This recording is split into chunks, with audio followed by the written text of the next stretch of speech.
베드로가 이르되 아나니아야 어찌하여 사탄이 내 마음에 가득하여 내가 성령을 속이고 땅값 얼마를 감추었느냐. 아나니아와 삽비라는 성령을 속인 죄로 죽음을 맞이했습니다. 그러나 지금의 한국교회 이보다 더한 성령 모독을 일삼으며 성령 사역을 악한 영의 사역으로 몰아가고 기사와 표적을 부정하고 있는데 왜 죽음을 맞이하지 않을까요? 그래서인지 한국교회의 오만방자함은 물론이고 목사가 버젓이 성추행을 일삼는 등 기고만장한 태도는 이제 그들의 일상이 되어버렸습니다. 성령을 모독하면서도 회개는커녕 이를 정당화하며 교회의 이름을 빙자해 권력을 휘두르고 성도들의 믿음과 헌금을 착취하며 결코 있어서는 안 되는 성추행이 계속되는 가운데 자신들의 이익만을 채우는 추태는 참담할 정도고 특히나 여신자 성추행의 경우 처녀나 유부녀는 물론 청소년까지 그 대상으로 삼아 불륜과 처벌두고 있음에도 이를 극소수의 잘못으로 치부하며 이에 침묵하는 교회와 교단, 피해자를 찾아가 목사 봐주라고 강요와 협박을 일삼는 신자들까지 정말 소돔과 고모라도 이러지 않았을 것 같은 추태가 난무하게 이를 나누고자 합니다. 성령의 역사를 부정하거나 성령이 이루신 기적과 사역을 악한 영으로 치부하는 것은 단순히 인간적인 오류를 넘어 하나님을 대적하는 심각한 불경입니다. 성령의 사역은 단지 특정 시대와 사람들에게만 주어진 것이 아니라 모든 시대와 모든 성도들에게 나타날 수 있는 하나님의 능력인데 이를 무시하거나 의역하는 것은 교회의 사명을 방해하고 하나님의 뜻을 가리는 행동으로 더더욱 아이러니한 것은 이러한 성령 사역, 사도행전에 기록된 것은 부정하면서 나머지 말씀은 어떻게든 지키려고 하는 모순인데 이런 잘못된 태도가 한국교회 안에서 권위와 전통의 이름으로 정당화되고 있다는 점입니다. 교회 안에서 목사의 권위는 이미 하나님보다 위에 있고 그 권위에 맹목적으로 순종하는 신자들의 무지와 어리석음은 이단과 사이비의 광신도들과 전혀 다를 바 없을 지경입니다. 성령 사역에 대해 신학적으로 반대 의견을 가질 수는 있지만 이를 악의적으로 모함하거나 선동하는 행위는 용납될 수 없습니다. 오히려 성령의 역사와 기사와 표적을 통해 하나님께 영광을 돌리고 복음을 전파하는 것이 교회의 본질적인 사명이나 한국교회 대부분은 성령의 역사를 부정하고 이를 악한 영의 역사로 몰아가는 것에 집중하면서 자신들의 권위와 체제를 유지하려는 목적으로 이러한 비난을 강화해 박혁과 같은 공격 대상을 찾아 이단과 사이비를 대한 것과는 다른 결을 보여주기도 합니다. 이는 교회의 본질을 잃어버린 채 권위 유지와 세속적 성공에 집착하는 모습일 뿐인데 결과적으로 이런 행태는 성도들이 심판대에서 결코 무사 통과를 할 수 없게 할 뿐 아니라 하나님의 역사를 방해하며 교회 전체의 영적 권위를 떨어뜨리는 행동일 뿐입니다. 게다가 믿는 자가 세상에서 빛과 소금이 되지 못해 개독교라 불리게 하는 원인 중 하나이기도 하고요.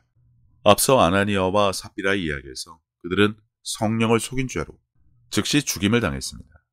이는 초대교회에서 매우 특별한 상황에서 일어난 일로 성령과 교회의 거룩성을 강조하며 하나님의 권위를 나타내는 사례인데 이 사건과 현대 교회를 비교하며 즉각적인 심판이 왜 지금은 나타나지 않는지에 대해 성경적 관점에서 분명한 이해를 가져야 합니다. 결론부터 보자면 왜 지금은 성령 모독을 해도 그 당시와 똑같은 죽음으로 죄값을 치르는 즉각적인 벌을 받지 않냐는 것이죠. 그래서 오만방자하게 교회 다니며 소위 믿는다는 자들이 성령 모독을 일삼다 못해 이를 악한 영의 사역으로 몰아가고는 사람의 지혜로 만들어낸 신학과 교리를 말씀보다 더 따르며 목사를 하나님보다 더 떠받드는 추태를 당연하게 여기는 지금 말입니다. 초대교회는 성령 강림 후 막 시작된 시점이었으며 하나님의 직접적인 통치 아래 새롭게 세워진 거룩한 공동체였습니다. 아나니아와 삽비라의 죄는 단순히 재산의 문제가 아니라 성령을 속이고 교회의 거룩성을 해치는 행동이었습니다. 이는 교회의 초기 단계에서 공동체에 심각한 해악을 끼칠 수 있는 죄였기 때문에 즉각적으로 심판하심으로 하나님의 거룩성을 강조하신 것인데 하나님의 즉각적인 심판은 온 교회와 이 일을 듣는 사람들이 다 크게 두려워하니라처럼 교회 공동체와 외부 사람들에게 하나님을 두려워하게 하며 초대교회의 정결과 권위를 확립하는 데 중요한 역할을 했습니다. 여기서 그 차이에 대해 한 가지 분명한 사실은 시대와 목적의 차이인데, 초대교회에서는 즉각적인 심판을 통해 거룩한 공동체의 기준을 세우는 것이 중요했지만, 지금은 복음이 전 세계로 확장되는 시대에 하나님의 오래 참으심과 사랑이 드러나는 방식이 더 강조되기 때문이죠. 베드로후서에서 주의 약속은 어떤 이들이 더디다고 생각하는 것 같이 더딘 것이 아니라 오직 주께서는 너희를 대하여 오래 참으사 아무도 멸망하지 아니하고 다 회개하기에 이르기를 원하시느니라는 말씀처럼 하나님은 오래 참으시며 사람들이 스스로 돌이키기를 기다리십니다. 즉각적인 심판은 사람들에게 강력한 메시지를 전달할 수 있지만, 하나님은 오래 참으심은 사랑과 은혜의 속성을 드러내며 사람들에게 회개의 기회를 주는데, 성령을 모독하거나 부정하는 현대교회가 있음에도 심판이 즉각적으로 이루어지지 않는 이유는 하나님께서 회개와 변화를 기다리시는 차원의 은혜로 볼 수밖에 없습니다. 그러나 지금 한국교회는 십자가 은혜에 눈물이나 짜내고 있을 때가 아닙니다. 성령 모독을 하면서도 살아있는 것 자체가 하나님의 은혜이자 마지막 회개의 기회입니다. 하나님은 오래 참으심으로 우리가 스스로 돌이키기를 기다리고 계시지만 그 시간이 영원하지는 않을 것입니다. 지금 회개하고 돌이키지 않는다면 결국 그 누구도 감당할 수 없는 하나님의 공의로운 심판대 앞에 서게 될 것입니다. 박혁을 향해 엄중한 경고를 한답시고 눈을 부라리며 경고 같지도 않은 헛소리나 짓거리는 목사들이 발에 차이는데, 이건 그런 조잡한 수준의 경고가 아닙니다.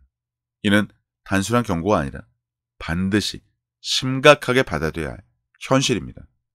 은혜의 시간을 허비하지 말고 지금 즉시 주님께 돌아와야 합니다. 박혁을 향해 엄중한 경고를 한답시고 눈을 부라리며 헛된 말로 겁박하는 가증스러운 목사들이 넘쳐납니다. 그러나 하나님께서 말씀하신 경고는 인간의 조잡한 협박이 아닙니다. 히브리서 10장 31절은 분명히 경고합니다.